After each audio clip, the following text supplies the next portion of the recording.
आज एक दिलचस्प वाकया मेरे साथ हुआ। मैं सोसाइटी से बाहर निकला, मेरे फ्रेंड्स कम फैंस ज़्यादा हैं। उन्होंने मतलब बात करते रहते हैं मेरे से। उन्होंने बोला कि देखो जिहादियों के सामने नरेंद्र मोदी झुक गया। पहली बात तो उनकी शब्दावली थोड़ी सी ऐसी वैसी थी, तो मैंने बोला कि देखो ऐसे हम मत बोलो, प्रतिष्ठित व्यक्ति हैं, बोलो। अगर आप ये कहते कि मुस्लिम देशों को की आपत्ति पर भारत सरकार को एक्शन लेना पड़ा, ये भारत झुक गया। मैंने कहा ऐसी बात नहीं, देखो समझदारी वाला फैसला है। और 5 चीज़ समझो आप। मैंने उनको बताया कि भारत के लिए जो क्रूड ऑयल जो गल्फ कंट्रीज से आता है वो कम से कम 60% आता है। भले ही बीते सालों में गल्फ देशों पर हमारी जो निर्भरता है वो कम हो गई हो, लेकिन अभी भी भारत में जो खपत होने वाला तेल है ना, उसका बड़ा हिस्सा वहीं से आता है। ये क्यों नहीं समझते हो आप? भारत सरकार की नीति के निर्माण में तेल कितना अहम है, इसका अंदाजा आप किससे लगाएंगे? इसका अंदाजा आप लगाएंगे कैग की रिपोर्ट से। कैग की रिपोर्ट हमें साफ तौर पर बताती है कि भैया भारत ने 2020-21 में पेट्रोलियम सब्सिडी पर तकरीबन 37,878 करोड़ रुपया खर्चा किया है। भारत के लिए तेल सिर्फ ट्रांसपोर्ट के लिए नहीं, बल्कि देशों की स्ट्रैटेजिक सिक्योरिटी के लिहाज से भी बहुत बेहद खास बन जाता है। भारत गल्फ देशों के इमोशनल मुद्दों को लेकर के बेहद संवेदनशील है। स्टेप बैक किया तो क्या गलत किया, मुझे बताओ।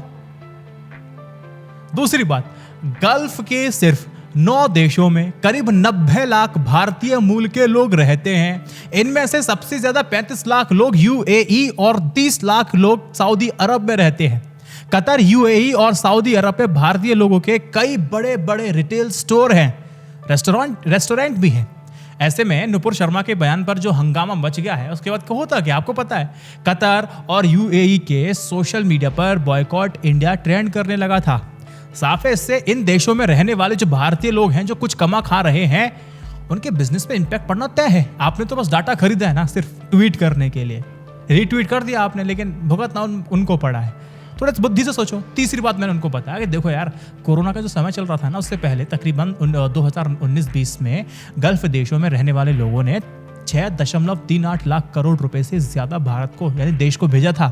इसमें से 53% पैसा सिर्फ 5 गल्फ देश यानी कि यूएई, सऊदी अरब, कतर, कुवैत और ओमान से भारत आया था।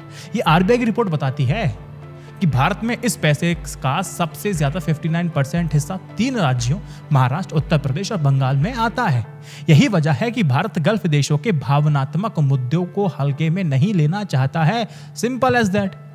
मतलब फिर मैंने उनको बताया कि देखो यार, अगर आपने अखबार पढ़ा होगा, सारी बात अखबार की, वही मैं आपको बता रहा हूँ कि संयुक्त अरब अमीरात यानी कि यूएई और सऊदी अरब और कतर भारत के टॉप ट्रेडिंग पार्टनर भी हैं। आपको नहीं पता होगा कि अमेरिका के बाद यूएई भारत के लिए दूसरा सबसे बड़ा स्ट्रैटेजिक बहुत बड़ा ट्रेड डेस्टिनेशन भी है। 2020-21 में भारत और यूएई के बीच में तकरीबन 5.66 लाख करोड़ रुपए का बिजनेस हुआ था। इसमें भारत ने यूएई को तकरीबन 2.20 लाख करोड़ रुपए के सामान का निर्यात किया था। इसके अलावा सऊदी अरब और भारत का चौथा सबसे बड़ा ट्रेडिंग पार्टनर बना हुआ है। ये सारी चीजों को देखने के बाद छोटे मोटे अगर बलिदान दे भी दी तो क्या गलती है? आखिरी वजह कल्चरल वजह भी है। जो झुकाव हमारा क्यों है? सऊदी में इस्लाम धर्म के संस्थापक पैगंबर मोहम्मद का जन्म हुआ था। मक्का मदीना पूरी दुनिया के मुसलमानों के लिए एक बेहद पवित्र तीर्थ स्थल है। भारत देश से तकरीबन हर साल लाखों लोग इस पवित्र धर्म स्थल पर जाते हैं। सिंधु घाटी की सभ्यता के समय भी गल्फ देशों का भारत के साथ करीबी की बात भी हमारे सामने आती है। और सबसे लास्ट में मैंने एक बात बोला था, देखो अगर आपको याद होगा, इजराइल और फिलिस्तीन के बीच में आप कह रहे थे कि देखो फिलिस्तीन से हमारा वैसे भी कुछ फायदा नहीं होने वाला है, इजराइल का साथ दे दो।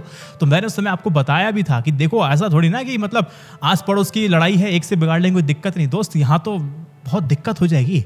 भारत खुल करके इजराइल का साथ नहीं दे सकता, फिलिस्तीन का साथ नहीं दे सकता, खुल करके नहीं दे सकता। फिलिस्तीन की तरफ थोड़ा सा सॉफ्ट कॉर्नर करना पड़ा था। बोला कि यार हमें ना वीटो पावर चाहिए और ओआईसी देशों के बिना नहीं हो सकता है। सारी चीज़ें देखनी पड़ती है ना। आंख बंद किया आपने, बस ट्वीट कर दिया, हो गया। अरे आपसे ज़्यादा दिमाग लगते हैं यार ये लोग। तो भाई मैंने तो इतना बताया, अब मैंने गलत किया तो बताइए। मैंने कहा जिहाद शब्द ना अपने आप में बहुत पवित्र शब्द है। इसको मैं नहीं बताऊंगा, मेरे दर्शक बता देंगे आपको। और इस वीडियो को जरूर शेयर कीजिएगा, है ना। अगर जिहादियों के सामने झुक गया मोदी, इस शब्द में अगर आपको कुछ भी गलत नहीं लगता है, मैं माफी चाहूंगा। आपको पुनः चिंतन करने की आवश्यकता, ये कहना मेरा फर्ज बन जाता है। इस वीडियो को 3 व्हाट्सएप ग्रुप पे शेयर कीजिएगा, ये मेरा आपसे साफ तौर पे निवेदन है। जय Hind, Vande Mataram, stay updated, stay educated, सत्यमेव जयते। नमस्कार। हंसिए, खुशिए, मत टूटिए, मत तोड़ने दीजिए, आपस में ऐसे जुड़ जाइए कि तोड़ने वाला भी अंदर से टूट जाए। मत टूटिए यार, साथ मिलकर रहिए। नमस्कार।